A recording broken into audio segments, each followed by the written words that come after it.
दर्शक हो, आता पाहणार आहोत एक महत्त्वाची बातमी। पंतप्रधान नरेंद्र मोदी यांच्या अध्यक्षतेखाली झालेल्या कॅबिनेट बैठकीमध्ये महागाई भत्ता वाढवण्यासंदर्भातील निर्णय घेण्यात आला। केंद्र सरकारनं महागाई भत्ता 2% वाढवला आहे।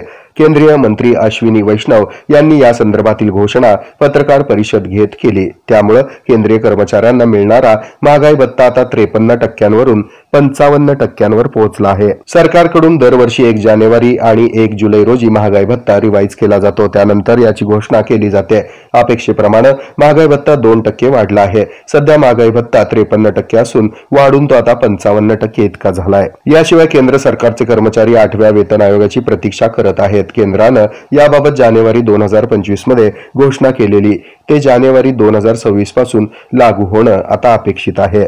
या निर्णयाचा फायदा केंद्र सरकारच्या सेवेतील 48.66 लाख केंद्रीय कर्मचाऱ्यांना आणि 66.55 लाख पेन्शनधारकांना होणार आहे। यामुळे केंद्र सरकारवर वार्षिक 6,614.4 कोटी रुपयांचा अतिरिक्त बोजा पडेल। डीए वाढण्याचा निर्णय 7व्या वेतन आयोगाच्या शिफारशीनुसार करण्यात आला आहे। दरम्यान केंद्र सरकारनं महागाई भत्ता वाढवण्याची घोषणा केल्यानंतर देशातील राज्य सरकार त्याच्या कर्मचाऱ्यांसाठी कोणता निर्णय घेतात ते आता उत्सुकतेचं ठरेल।